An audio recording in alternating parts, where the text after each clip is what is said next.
And good afternoon, everybody. It is 1 o'clock on Tuesday afternoon, May the 19th. I am John Russell, and today I am stuck at home with Tiffany Norton. Good afternoon, Tiffany. How are you doing? I'm doing really well. Today's my birthday, John. Happy birthday, Tiffany Norton. You know what? I knew that, and I totally forgot about it. That's okay. You know what? Oh, my gosh. I cause a lot of confusion every year because when I initially signed up for Facebook, I made myself one day older. Oh. So on Facebook, it says I'm born May 18th. So I'm the only woman you probably ever met that made herself older. So you signed up for Facebook when you were 12? Yes. And then you had to, because you got to be 13? My parents, yeah. Well, gosh, it's good. It's so good to see you. For people who don't know you, my gosh, you are multi-talented, and I've said this in the promos here. Let me quick see what we got here. There's Large Marge, who wishes you a happy birthday. Thank you. Tiffany Norton. When I first met you, and it's been a long time, but you were not only a stand-up comic. You were working in radio then. I don't remember the station way back in whatever year it was, maybe 2008, 2009. Oh, that would have been B96, which is no longer on the air, but great station. Super there you fun. Go. Yeah, yeah. You have been a headliner at multiple clubs across the country. Here's Heather Peterson wishing you a happy birthday as well. Ooh, HP This is going to be so much fun because it's your birthday and so many people love you. And then I'm going to get all those people that come in and right. It's going to be fun. But then you also, I mean, you were on with Eric Perkins on Care 11. Yep. You were on with On the Fly when Tony Fly had his show on KMSP. Yep. You have been, I mean, literally your handprint is all across media in the Twin Cities.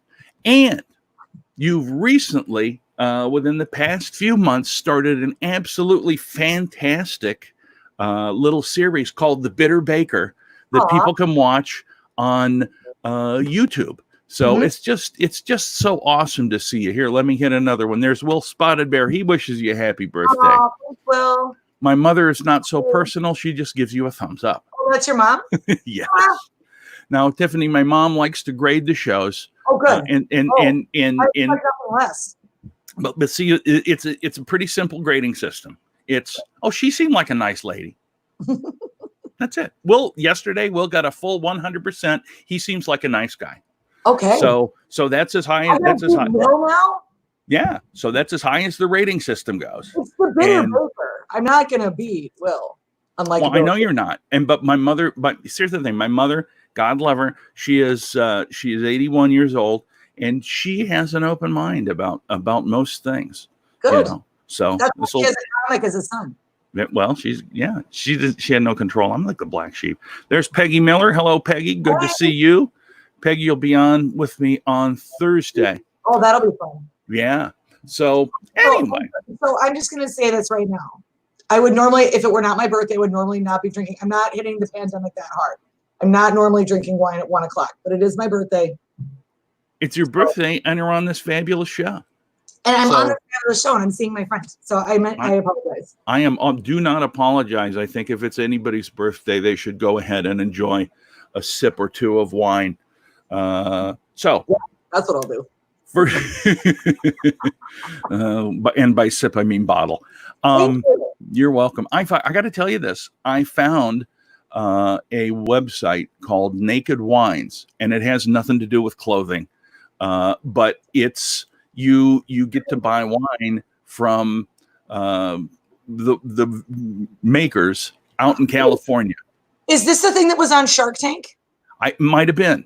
I think it was. I saw that, and it was dope. It was like you're buying generic almost, like almost a Black Label type deal, but you're getting it directly from. You're getting it directly from the growers and the winemakers, and the price was cheap.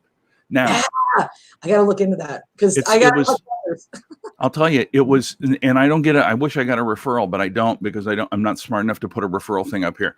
But if you look up nakedwines.com, you get a first time deal And the first time deal is you get 6 bottles for like $38.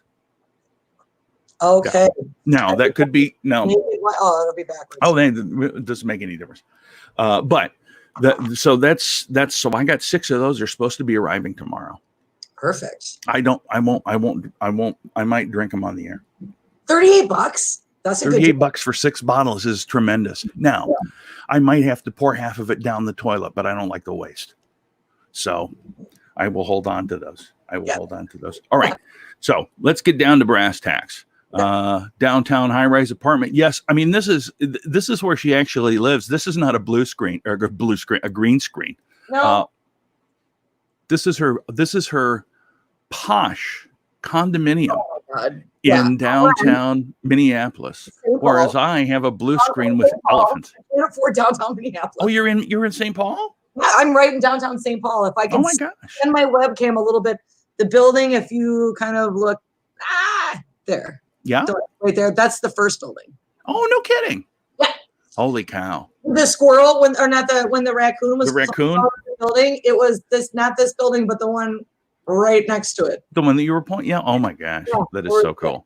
So cool. So weird. All right. So let's get back to brass tacks. Yeah. We are all in a pandemic, as are you, and the pandemic has affected us all. How has it affected you? How have you been able to deal with it? Well, I really just started kind of dealing with it for the last 2 weeks, because before that I was working and I was laid off at work. Okay. So yeah, now it's kind of starting to hit.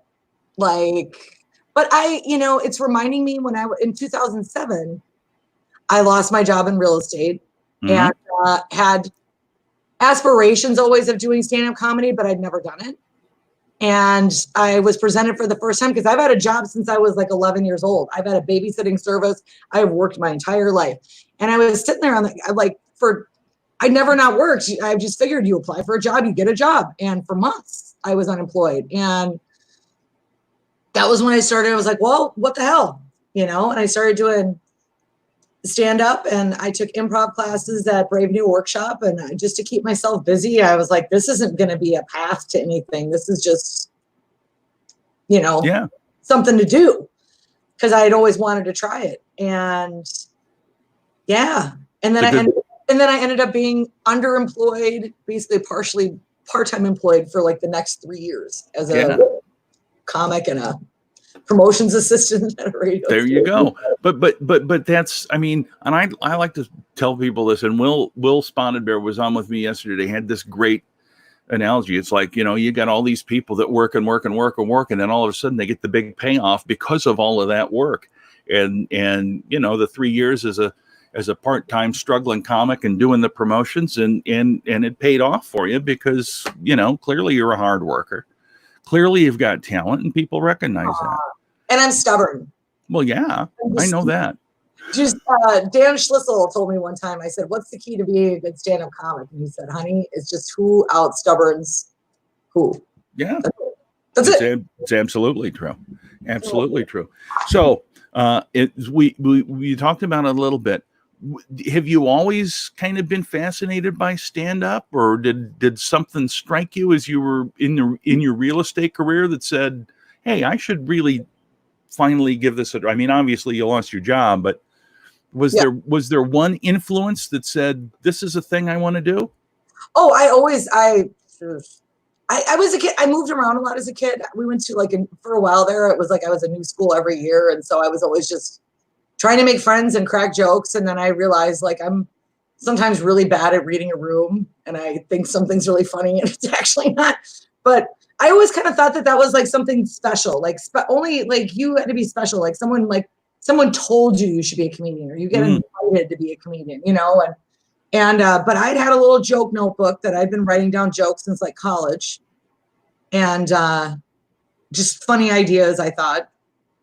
And eventually I tried. The very first time though I did stand up was earlier than that. It was 2003 at Knuckleheads in Mall of America, which is now the Cantina. Yeah. And House Comedy's across the hall, but that was my very first set. Oh my gosh. And I learned a very valuable lesson. What was that? When the set list is out, and a comedian walks in that everybody's being very jovial with, and then the host comes up and says, "Can he go before you?" You say no. You say no. No, you can't. Because it was Isaac Whitty, and he had just done the Tonight Show. Perfect. I was like, just being polite. I'm like, yeah, of course. What do I care? Yeah. You're happy. Crushed. You're happy for the stage time, and you don't want to be a troublemaker. And I started apologizing a minute and a half into my set. I swear to God, I started apologizing. I'm like, I'm sorry. I'm putting you through this. I'm doing this to you right now. I feel. Yeah. It was bad. That reminds me of a time when I was asked to let Fancy Ray go ahead of me. Go ahead. You almost spit it out. Oh my God, was that the worst?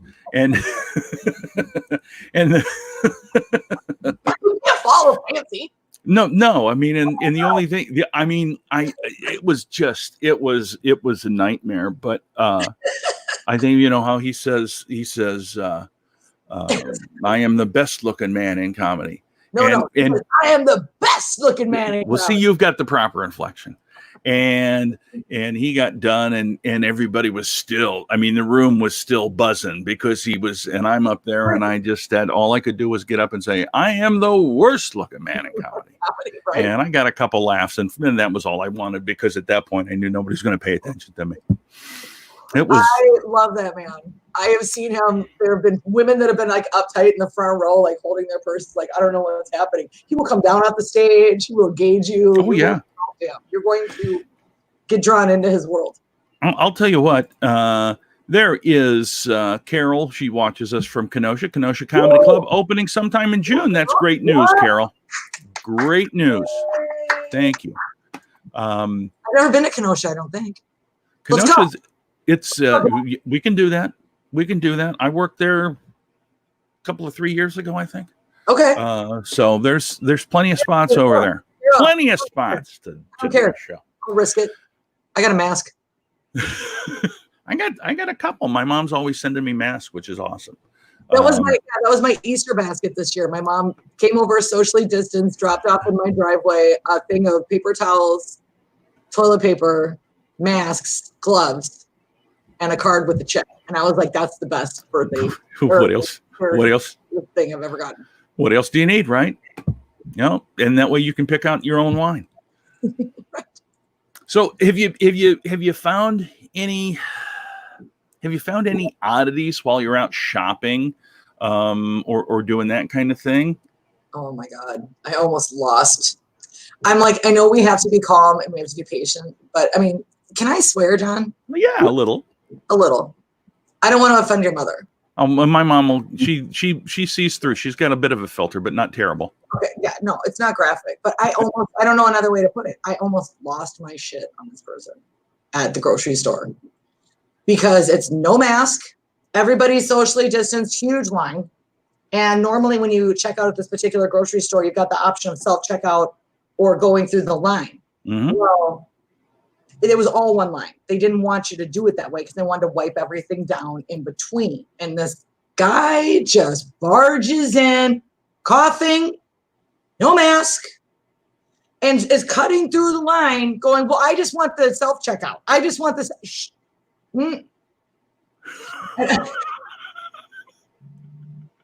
Don't say it, Tiffany.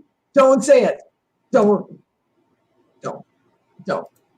And I just kind of looked, and the dude right behind me, who is a big guy, he's about your size, John, and we just had a moment, and I'm like, it was just kind of that brief moment with the stranger, like, if this guy keeps acting up, I'm dead. To solve this problem. It's just so amazing to me. I'll drive by the Aldi, and they've got people lined up in their socially distant lines, and then you drive by the Walmart, nothing. Come on in. We don't care. Nothing. I drove past Menards last weekend on Sunday. Oh my God. It was fuller than a normal Sunday on spring. I was like, I think we're missing the point here, people. Maybe we spread it out a little bit. Like, let's not all go to the hardware store on Sunday. Yeah. Like, nothing's happening. Yeah. Unbelievable. Tiffany, yeah. Do you remember the last show that you did before all the wheels fell off of this thing? Well, okay, so two-part answer. The last like shows I did, and I talked to you, I think I mentioned this when you had John DeBoer, or not John DeBoer, John Bush on, Yeah. that I had featured for him over at Camp Bar Yeah. in downtown St. Paul. And so that was my last like show weekend, and I was about to go on a string. I had like 9 weekends in a row booked with like stand-up, corporates. I do charity auctioneering. So I had auctioneering events and galas, and all that stuff, and it all fell through. Anyway, but the last opportunity I would have had to do stand-up, I swung by because a friend I hadn't seen in a while was going to try stand-up, and I didn't want to like steal anybody's shine or nothing like that. Mm-hmm. So I didn't, and I got there after the sign-up time, so I didn't ask, Yeah. And it was Mo who was hosting, and Mo was like, he's like, hey, I would have thrown you on the list. I'm like, that's okay. Never knowing that was going to be the last opportunity. Yeah. I mean, because it was just starting to like kind of filter, and they were talking about shutting down LA, and it was just like, ooh, that's not bad. It's unbelievable. So this is something I did not know about you, a celebrity auctioneer. Yeah. So do you do the chatter? Like the hemina? Yeah, they call it singing. Okay. But when you're doing a charity auction, it's not like a cattle auction or yeah. Yeah, it's not like because these are people that most people will never go to a live auction in their life. And if they do, it will probably be a charity one first. That's what people are most familiar with. Sure. So you have to kind of be clear. You can't like super yada the price until you get two people bidding. But we're Midwesterners, and so everybody's like super cautious at an auction, and they'll just like, you can't even tell if they're bidding. They're just like, and you're like, is that a bid? Are you scratching your face? Like, is it, and so, but yeah, there's okay, I'll demonstrate. So there's a rhyme you got to do. All right. Well, you don't have to, but they taught us this in auctioneering school. Shannon Paul and I went together, and it's a legit school. Like, we had to go for a week. It was all day. It was in Iowa, and it was interesting. Everybody else was like doing cars or antiques or like land auctions and whatever, and we're just like, we just want to do charities. But okay, I don't know if I could do this sitting down because it requires some. Well, go ahead and stand up if you need to. I might have to. You got a good setup. Then you won't see my face. Okay, well, all right. I'm just gonna do it. Okay. Betty bought some butter, but she said this butter's bitter. If I put it in my batter, it will make my batter bitter. So she bought a better bit of butter, put her in a bitter batter. I made her bitter batter better. So it was better. Betty bought a better bit of butter. Holy crap! And that's after a couple of sips of these. Well, that's good. That's your test. That's how you warm up. Like, if you're gonna, it's a warm up exercise, kind of like, like people going through scales or whatever. Yeah. But it's a good booster to get it going. And I was going to say, I would assume that your comedy and improv background really lend itself to making these terribly fun events. Well, that's kind of the fun part, because I kind of get to bust balls. Yeah. A little bit, like, all right, and I go around kind of like in a comedy club or a room you don't know. It's like, you're going to go around. I'm like, okay, I'm going to find the fun tables. I always look for the fun tables first. I'm like, all right, you're going to be my anchor if things go bad. Like, you're going to laugh at everything I say. Like, I pimp my audience. It's awesome. Yeah. I'm like, you're my backup. I'm looking at you guys. And they're like, okay, all right.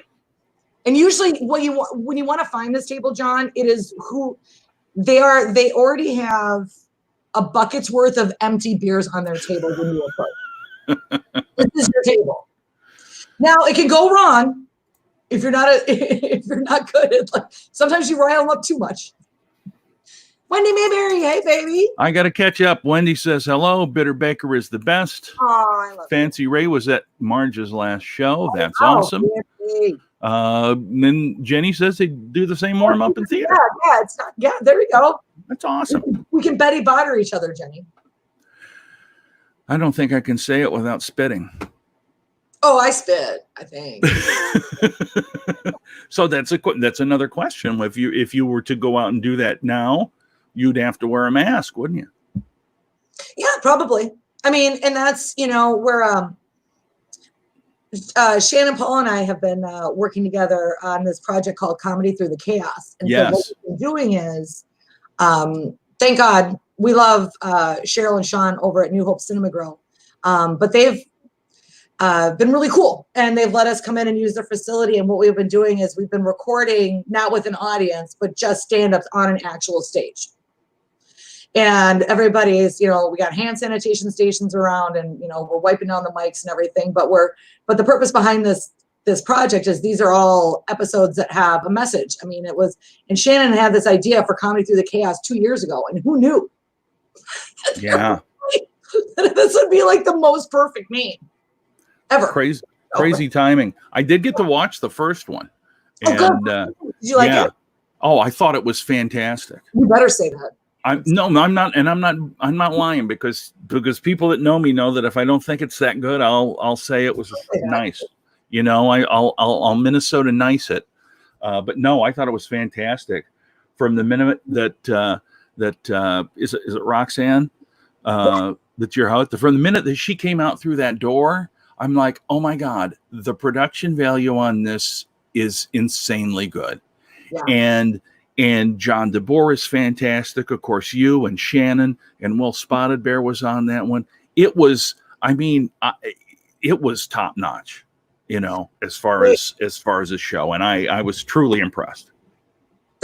Dude, and it wouldn't be without the crew and, like our, behind the scenes photographer Dallas and Brandon Simon and Ellie and Taylor and everybody that's, yeah. But this has been a long time in the making, and we had to pivot because we were supposed to do this live. Yeah. Mother's Day weekend at New Hope. Yeah. Mm. So, yeah. But pivots need to be made. That's true. And I just thought it was fantastic the way that it turned out. And people can still watch that. Yeah, well, and we're gonna and there's a few more coming. Oh, awesome. Yeah, that's fantastic. Yeah. Oh my gosh. One, this Sunday at 7:00 actually. Oh, Sunday. I should have put that in my thing to plug. Dang it. Yeah. Well, you know what? If you can track it down, or we can track it down, we'll certainly put it up there.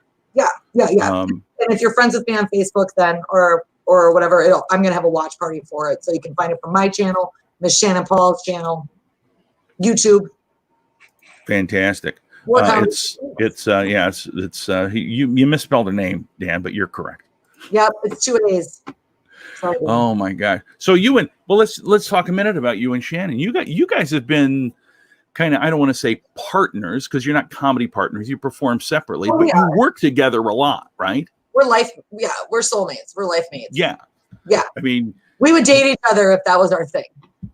But the cool part about it is that you guys have done so much together and been able to build off of each other's skills that it's absolutely a matter of both of the parts forwarding up. You know what I'm saying? I mean, I don't know what I'm saying, but you know what I'm saying. Well, and how Shannon and I got to know each other was I knew she was a stand-up. I was just burgeoning, like trying to get into it and that, but I'd gone to a job fair and she was there.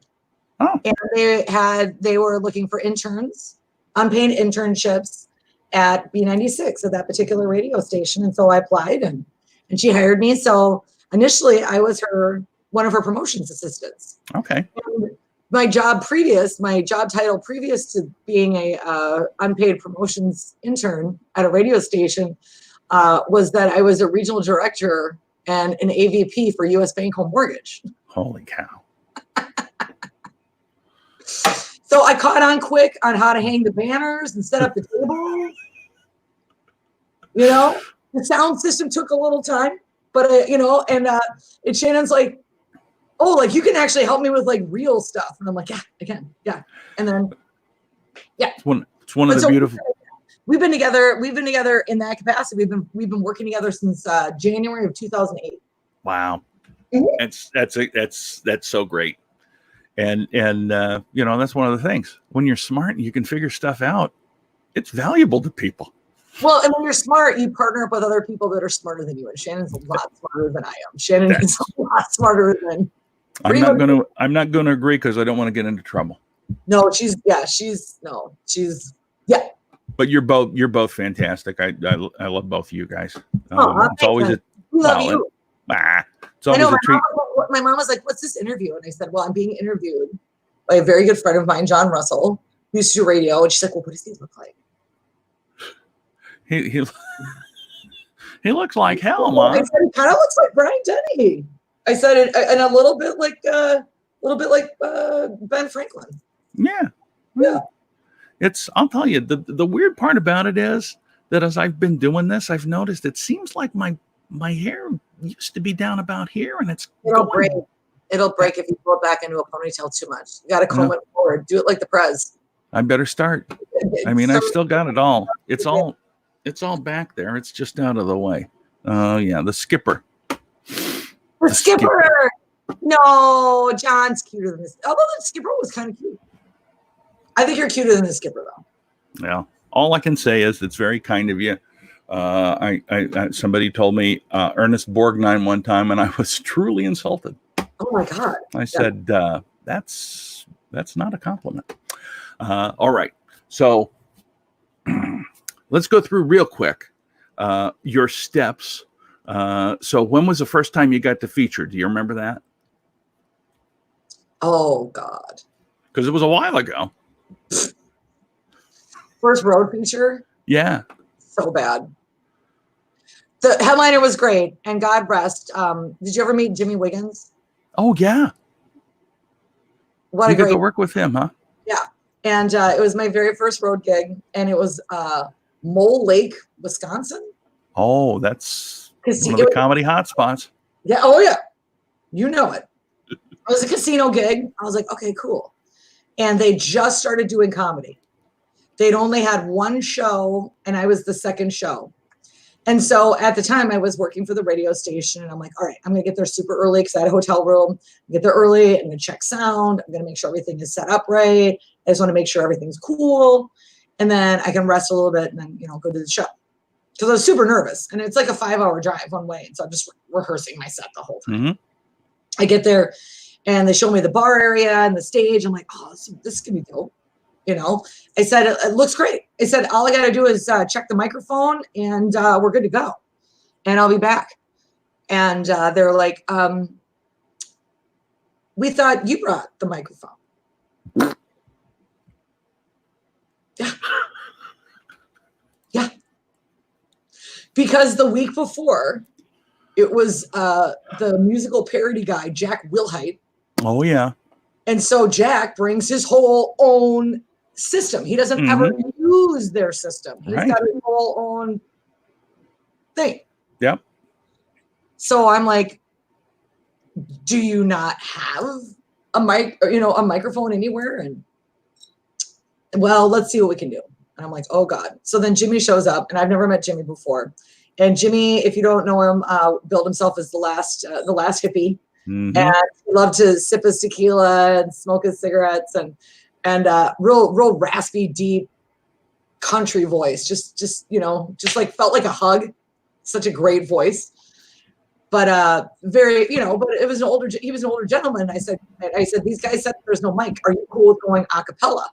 And he's like, I can't. He's like, I can't project like that. We got to have something. I'm like, all right. So this is what they come up with. They're like, if you've ever been on a ship, they have the microphone or they have the thing that goes over the ship, kind of over the PA system, and you hold it like an old phone from like the 80s, like an old cell phone, and it's this big thing, and it's got a cord that was about 3 feet long, and it stretched here. It was like a curly cord, like a telephone cord, and that was the mic. Oh God! And the mic only was attached. It was attached to the wall, and there was only one area where you could make announcements, which was a breezeway in between the dice pit and the slot machine.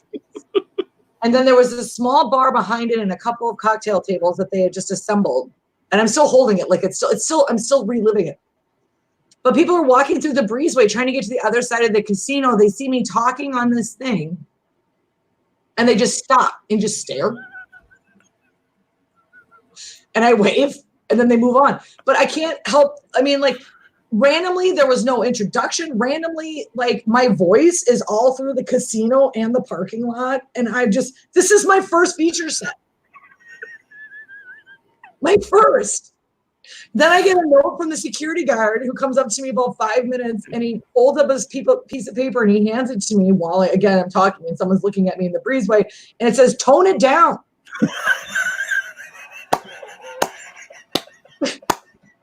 So I pull out my notes and I'm like, I was trying to go with the whole suspension of disbelief thing that's all coming off the top of my head. Now I got to look at my notes. And so then but finally by the end, it finally like some people kind of assembled and there was a half wall and people were just kind of looking like it was a zoo. Oh, God. And, but finally, and then when I got done, there was a little smattering and then I brought Jimmy up and Jimmy just sat up on his bar stool sipping tequila for the next hour. Didn't care. Just like sitting around a campfire. Everybody loved him. And then one of the guys who was involved with the casino and his wife tried to get Jimmy and I to come up and take a hot tub with him. So it worked out. There you go. It's amazing. And I got to work with Jimmy one time myself, and he's just so laid back. I mean, if he was any more relaxed, he would crap his pants.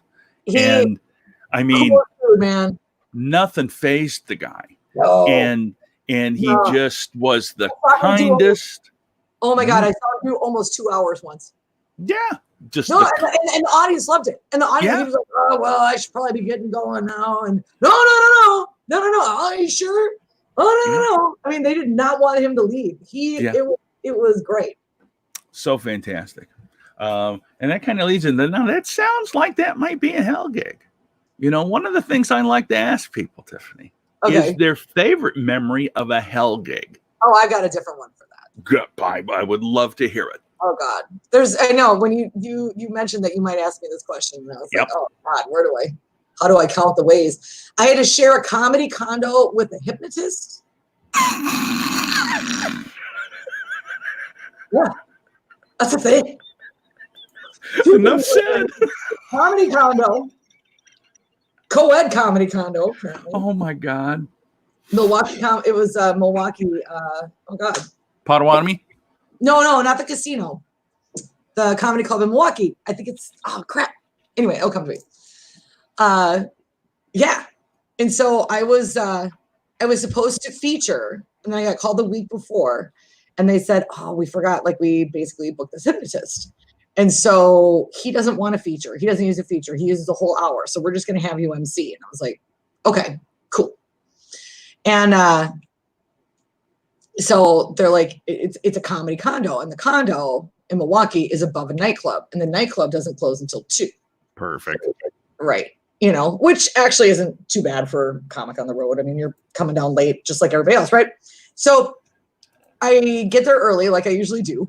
And I check in, and I get my little area, and I see there's one really big bedroom and one really small bedroom, but the small bedroom has its own attached bathroom and a door that locks. The bedroom just kind of has a door that locks, but not really, right? So I figure give him the master bedroom. He's the headliner. He shows up. I swear to God, John, he didn't have any luggage. He just had suits on hangers, and this is like on the 3rd floor of this building, and so they gave you little shopping carts to bring your stuff in and out right through the elevator. He just took the suits off the hangers, presumably in the rack in the back of his car, threw them in a shopping cart. He brought 7 bottles of dessert wine, like the chocolate wine, the all dessert wine, and the first head of lettuce I think the Pilgrims ever grew. That was it. Like no toiletry bag, no luggage, just a wilted head of lettuce and like 7 bottles of dessert wine. So we go to the club and it's sold out. Everybody wants to do this hypnotist thing. And the guy has his, all of his musical cues on CDs that he was carrying around in a Ziploc bag, presumably with like some sand and like a set of car keys. The CDs were all scratched up, and he's yelling musical directions to the back of the room. And he's like, all right, disc 5, cut 6. The poor guy is normally the bouncers trying to find the right disc in the disc player and find the thing. So the suspension of like the hypnotism wasn't good, right? So we go back to the condo, And I couldn't help it. And after this, I just kind of locked myself in the bathroom for the rest of the weekend. But he said, I felt like my set went pretty well. It was a little tough though, because you got off to a rocky start. I just love all of these hell gigs. By the laughter, I got out to a rocky start, and then I got off the stage and I let you take over. He actually had in his credits, John, that he had done hypnotism for the FBI. For the FBI. Let's be honest. He also told me that gay people aren't a real thing because that's just what they teach in schools now. Oh my gosh! Don't name names. Don't name names because it wouldn't be. I know his name. I'm not going to say it. I was going to say, don't name names because it wouldn't be fair to that jackass. Holy cow! Okay, let's go. Let's run back here quick. And Ron Lamprecht says yes, it was the Comedy Cafe in Milwaukee. Thank you. Thank you. Large Marge has a question for you. What was your favorite comedy club to perform at, or is your favorite comedy club to perform at? I guess is a better question. Well, what was the Joke Joint, man? Yeah, home club. That was home. That was home. That was where we all growed up. That was such a great club, and it was owned and run by comics, and and it was. God, I miss that place. A lot of good memories there. It was like, for people that were never there, it used to be a supper club, and back in the day, they actually, like, after Prohibition, they used to have girls on swings. Oh, the showroom. That's why and they did burlesque and all that kind of stuff. And it's right on the river bluff in St. Paul. And so a lot of history there. And absolutely. But it had this horseshoe upstairs. And when you were there on a Friday or Saturday night and the bottom floor was sold out and the top floor was sold out, and that wave of laughter would just come down on you and come forward, it was the best. Absolutely. Carol has a question for you, and I don't know if this is a jokey question or a real question. Did you ever do a price check at Dollar Tree? I don't think so. Hey, and shout out to everybody who works at Dollar Tree. I guess you didn't think that when you filled out that one-page application, you were going to become an essential worker for the government. Do you know what I mean? You're like, oh, well, we got to keep dollar stores open, which you should, because, a lot of people that are on EBT, or if you're trying to make it and you're trying to stretch, the dollar store is your friend, man. If you're a comic, the dollar store is your friend. Aldi, dollar store, absolutely. Because you can eat cheap and all that kind of stuff, but it's like, they got to bump these retail workers' wages up, man. I worked retail for a really long time, and it was not worth it when people couldn't get you killed. Oh my gosh, it's funny. It's funny because I just saw them arguing about that today in a House or a Senate committee meeting, and I don't like to get I like to get it too political here, but yeah, everybody that's working at those places should be getting paid more money. Well, and I understand you got to do your bottom line, and if you're selling stuff for $1, there's not a lot of margin. I mean, but the reality is that if you expect somebody to come and risk their life, because we don't know all about it, they certainly should be getting paid more than that, what they're getting paid. Or or the company just does the right thing and just kicks them a bonus at the end of the year or quarterly, and just says, oh, we're not going to permanently raise everybody's wages. Here's $500. You know, like companies don't. I don't believe. I don't want to make it political either, but I feel like everybody always has this very linear perspective when it comes to wages, especially when, you're below $50,000 or $60,000. You're below the poverty line, pretty much. Yeah. In the metropolitan area, and it's like you don't have to set the precedent of paying people more money, but when things go good, you could give them extra money. There's no law against that. Absolutely.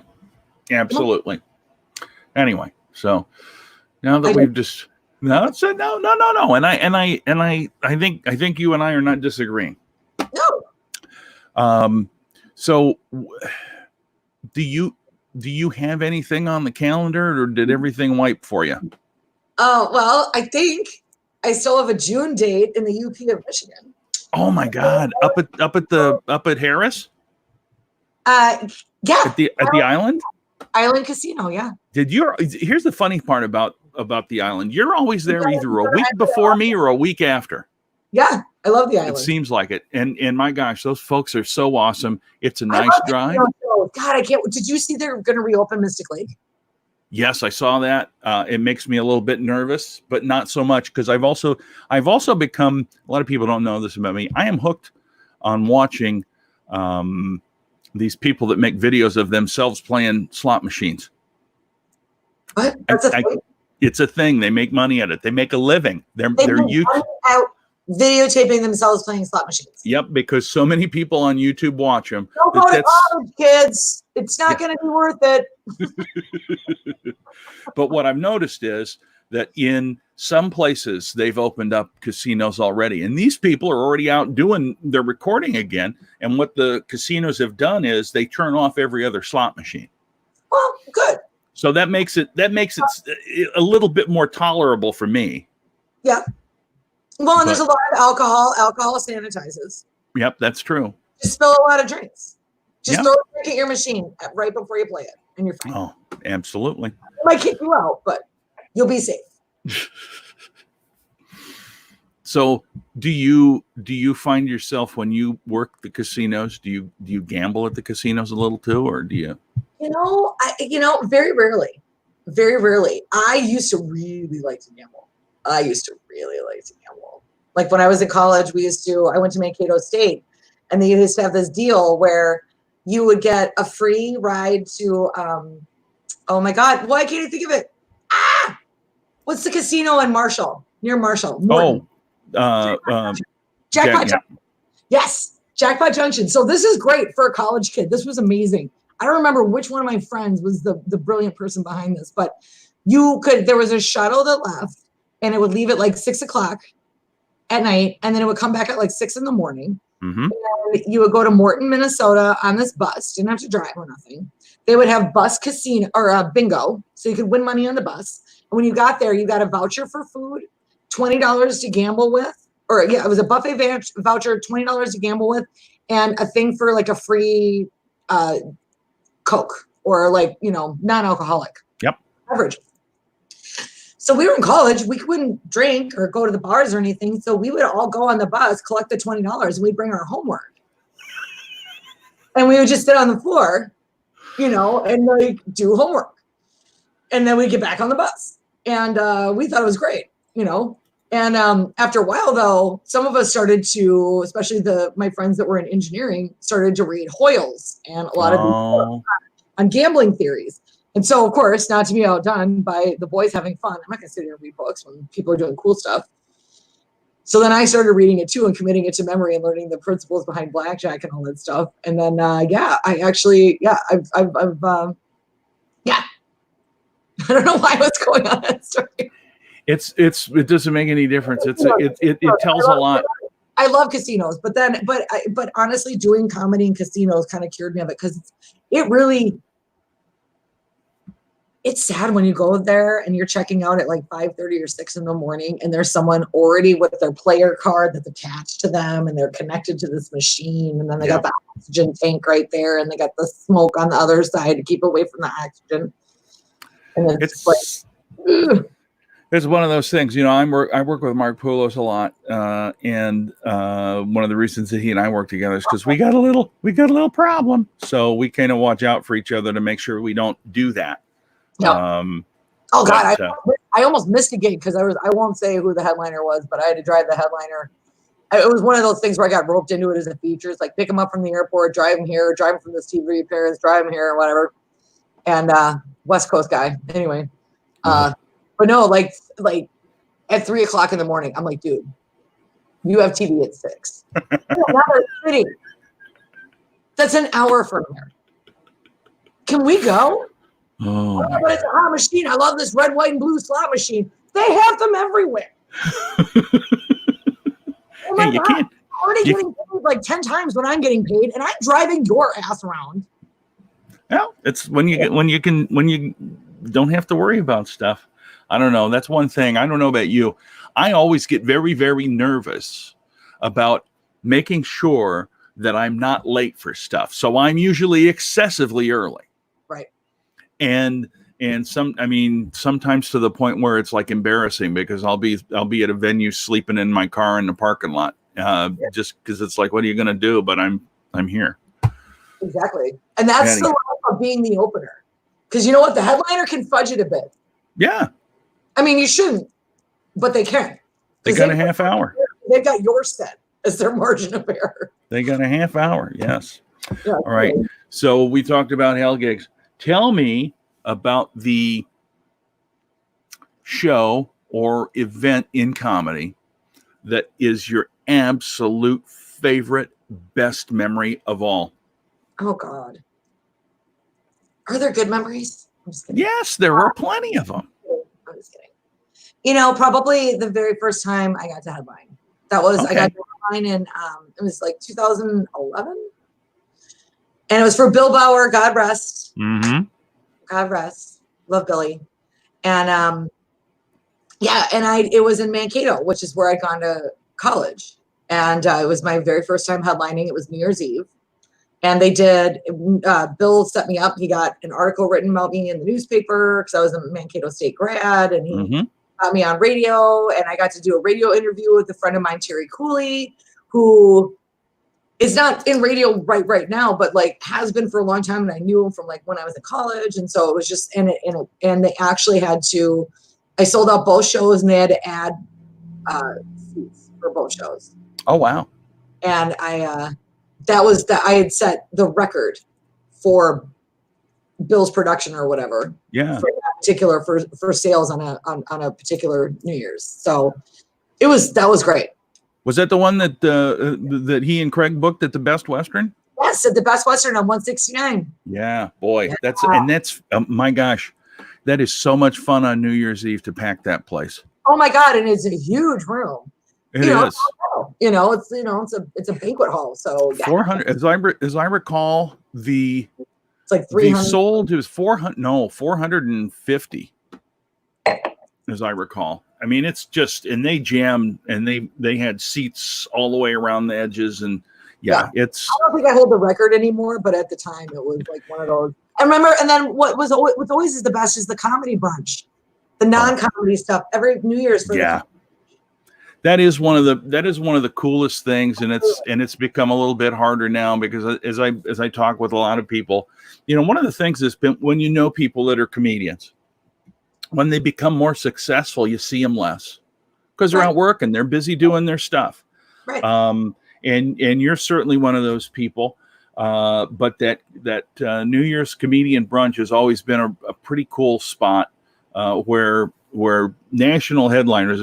Bill used to organize it, but Louis Anderson has Louis been Anderson popped in one time and picked up the check for the whole, which was amazing. Yeah, but all I mean, Michael Thorne and I just and of course you and Shannon, Tim Harmston has been there, any number of guys, but then also the people that are up and coming, the open micers are welcomed to be part of the whole thing, and it's just a real nice community thing that happens. I think it's. Elizabeth S. has been organizing here lately, hasn't she? Been organizing it, and she kind of just grabbed the reins after we lost Bill, which is fantastic. Yeah, Bill Bauer, Wild Bill Bauer. If you don't remember Wild Bill Bauer, if you never got to see him, what a guy. You really need to look up Wild Bill Bauer. He probably helped just about anybody that's anybody in Minneapolis comedy. He was the first headliner to take me on the road. Yeah. And I think that's a regular basis, like not just a booker booking you to do a feature set. Right. He'd take you along. Yeah. And I think he was that guy for any number of people, which when you think about it was fantastic. And Bill also was a huge proponent of women in comedy. Mm-hmm. When a lot of people would shy away from women, Bill would take women with him and promote them just on an even par with men. And I think he realized that funny is funny. It doesn't make any difference. Absolutely. And here's the thing. I mean, I've definitely met some dudes that have ulterior motives, know, shows and everything like that. Bill was never but anything but above a reproach, and his lovely wife, and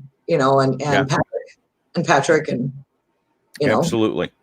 one Absolutely. of the comedians too. I mean, Patrick is brilliant. I'll never be as good of a writer as Patrick Bauer. There's No, absolutely. no way. Yeah. All right. Here's a question from Carol. Okay. Ever have a hard time breaking away from a fan? Generally not.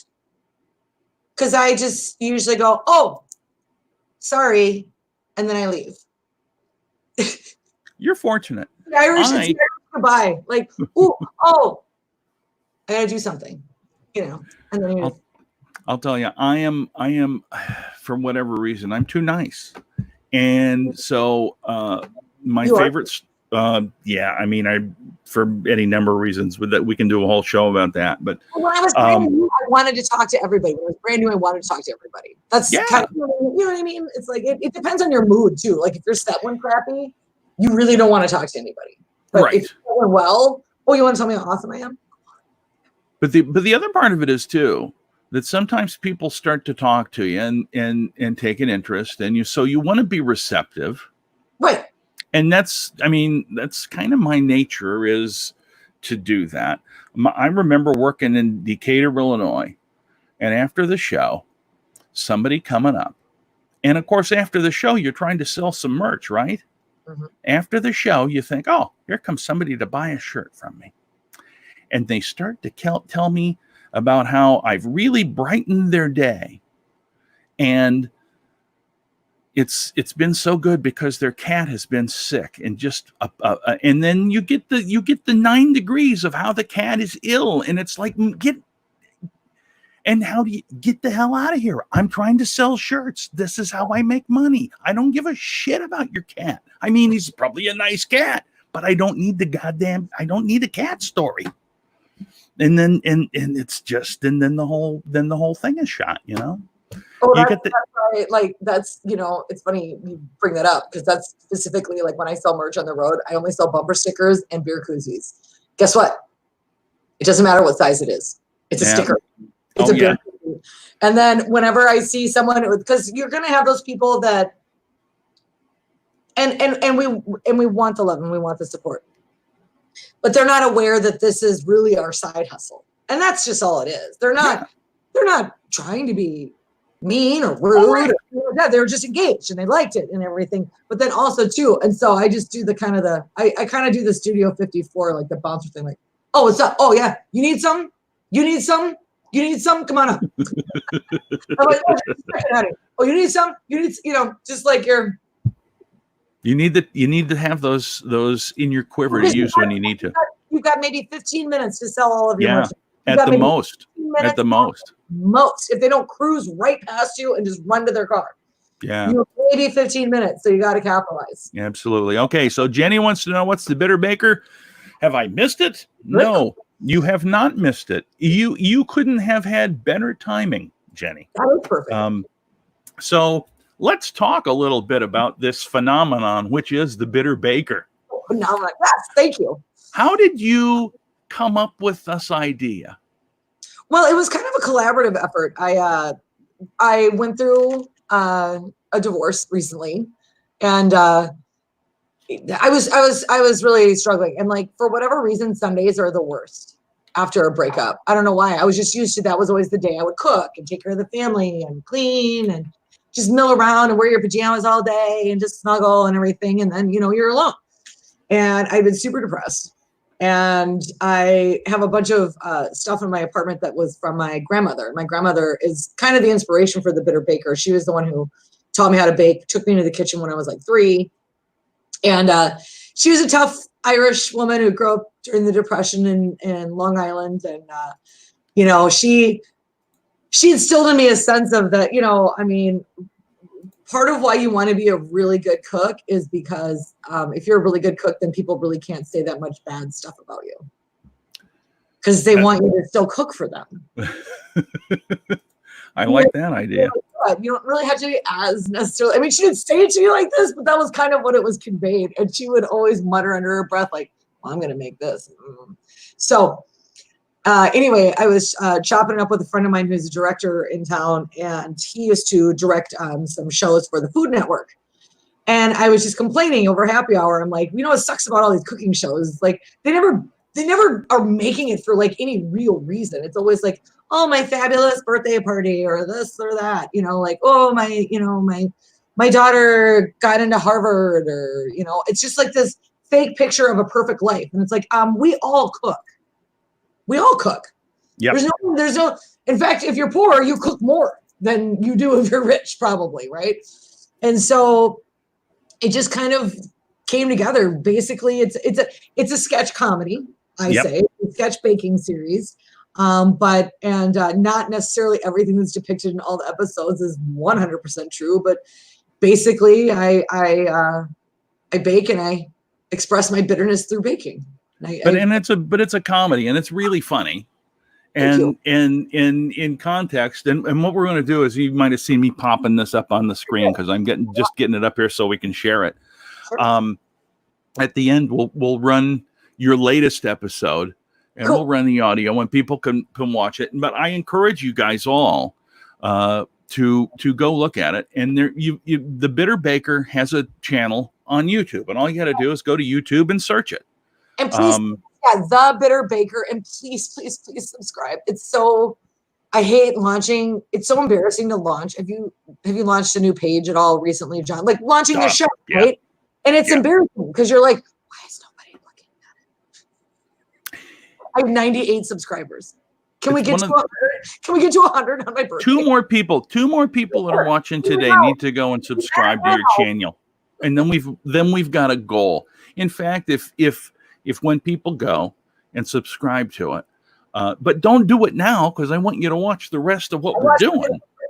Watch the video first. But the reality is that it is so difficult because there's so much content, and everybody's fighting for that little chunk of mind, right? Yeah. It's so difficult. Well, thank you, Peggy. I hope yours will be equally as great on Thursday. That'll be good. Tiffany, I can't even believe we're already up to an hour. Wow, that flew.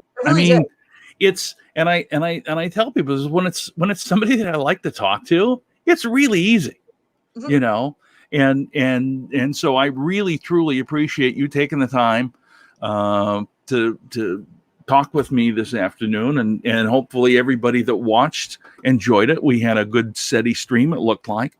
Please, folks, follow her on Facebook and Twitter at Tiffany the Comic. You can find her on Instagram at Tiffany Norton Comedy. Of course, if you don't go and subscribe to the Bitter Baker YouTube channel, I will choke you out. And TiffanyNorton.com is her website. So please. That might not actually help me. Yeah, I mean, let's do it. I might want to get choked out by John. Let's do some helping here. It's hard though, because Poulos and I did this podcast and it was scripted.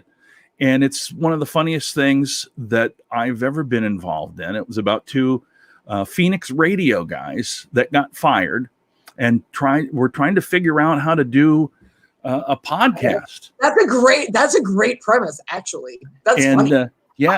We have 17 episodes that we did.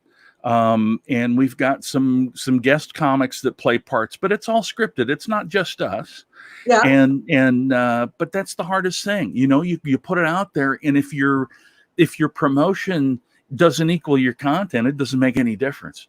And if you've got great content and crappy promotion, big deal. And if you've got great promotion and crappy content, welcome to the 4 people viewing. So anyway, tag it to wherever people can find it. Tag it on my page. I'll share it. I will, absolutely. Cross promotion. I learned that from, look at that. When I do that, I disappear. Shit. It's funny. I know. Anyway, that's Bluetooth. Righteous. You look like, I don't know. It doesn't make any difference. There's Rox. Happy birthday from Rox. I love Roxanne. Also, Roxanne was the very first producer to ever give me money. I ever got paid for. Roxanne Tarrant produced, and it was Fancy Ray McCloney, and I emceed, and it was David Harris, and I got $25. Oh my gosh! You know what? There's 25 or 50. I know I was glad to have it. I know I was happy. Absolutely, and that's the beautiful thing about our Minneapolis community. Even though we don't see each other all the time, we're all still connected. We all still have these great stories and memories, and And it's so nice to be able to talk with you about them and everybody that I've been talking to. You're For doing a those, good job, John. And I don't know, does everybody know that you're a radio guy, an old radio guy? Like I feel like this is you with the elephants behind you, just walking around. I got to find stuff that's interesting. I got to find interesting backgrounds. I'll say this. Some people know it. Some people don't. It doesn't make any. And just like we were talking about promotion, I am the worst promoter ever. I mean, literally the worst. Thank you, Karen. Great to see you. Yes, rocks. Awesome.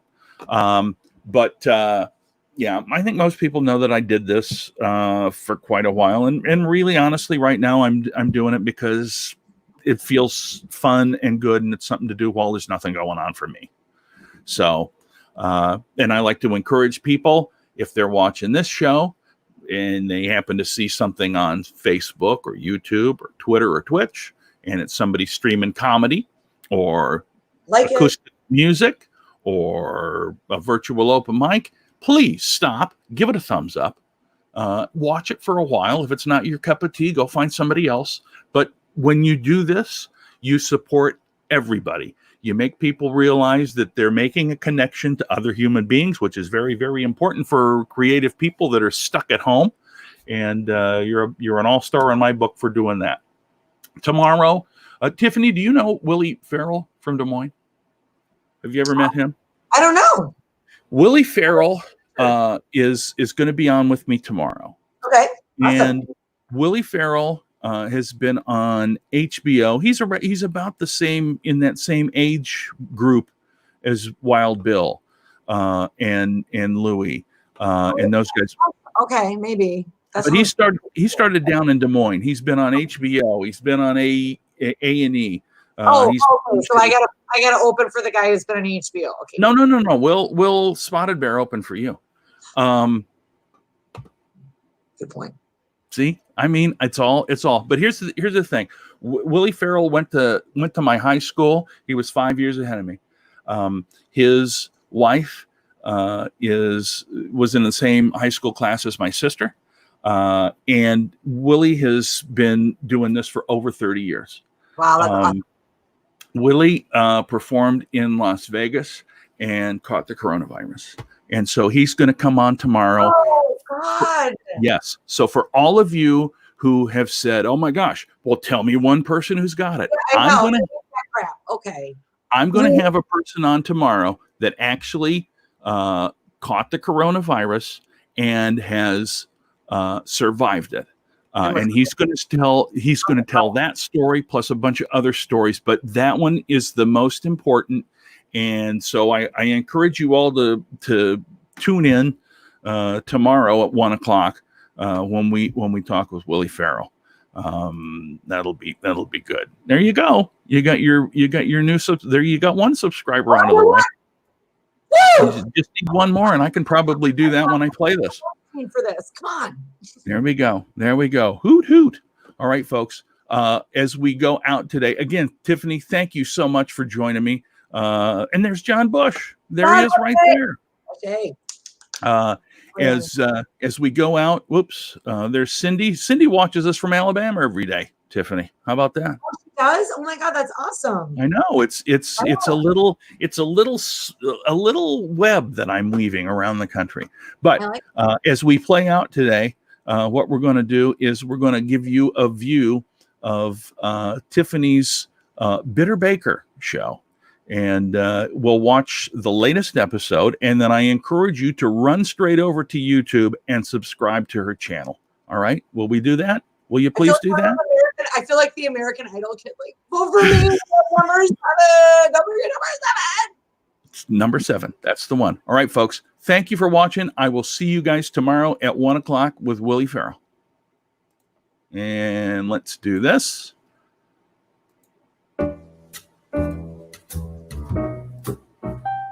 Welcome to Solitary, y'all. Thank you for joining me again for the Bitter Baker. Today, I'm pleased to present my new recipe. COVID was the case that they gave me prison bars.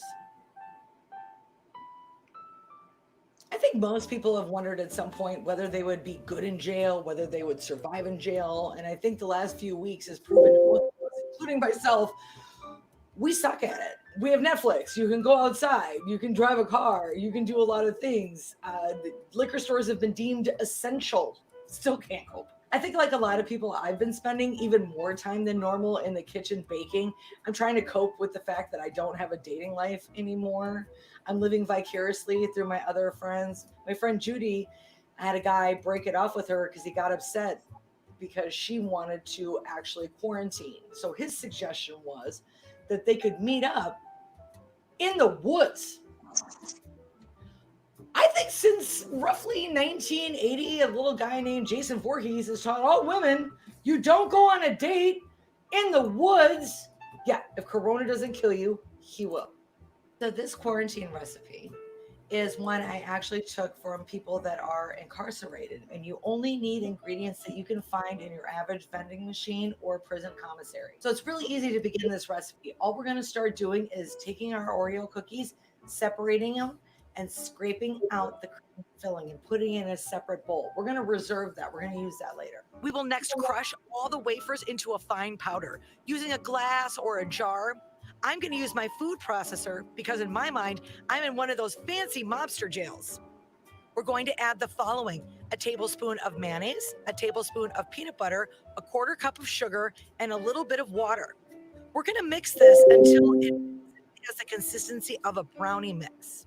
I am disappointed though. I was having a really good COVID crush relationship going with this one guy I was chatting with online. I suggested a video call and he said he was too busy because he's a doctor. God, they're egotistical. It's all about them. And because waste not, want not in jail, we're going to use the original packaging from the Oreo cookies and we're going to bake it in the microwave for 5 minutes. Then we're going to prepare our cream frosting. We're going to use the Oreo cream or whatever cream you have left over. Wow, that sounded weird. Next, we're going to add a tablespoon of peanut butter to our reserved cream that we had from the inside of our chocolate wafers. If you're having a hard time finding an opener in an online dating situation, there are some appropriate socially distancing pickup lines you can use. I found this on the internet. Hey, babe, can I ship you a drink? I saw you from across the bar. Stay there. Next, we want to prepare our toppings. I have a Hershey's chocolate bar that I'm going to melt. I can only use my microwave, so what I'm going to do is I'm going to heat up this glass of water for about 2 minutes, and then I'm going to put the whole candy bar, wrapper and all, inside the warm glass of water, and it'll melt right inside the wrapper. So cool. Once your cake is cooled down, you can begin frosting it with our peanut butter and cream mixture. Then start decorating. Add your favorite toppings. I'm using M&Ms. You could use peanut M&Ms, really any kind of candy that you have available or on hand. And our last step, we'll cut the corner of the melted Hershey bar off, and we're going to drizzle that across our cake. And we're done. And tune in next time when we make toilet paper cakes. Then we use them.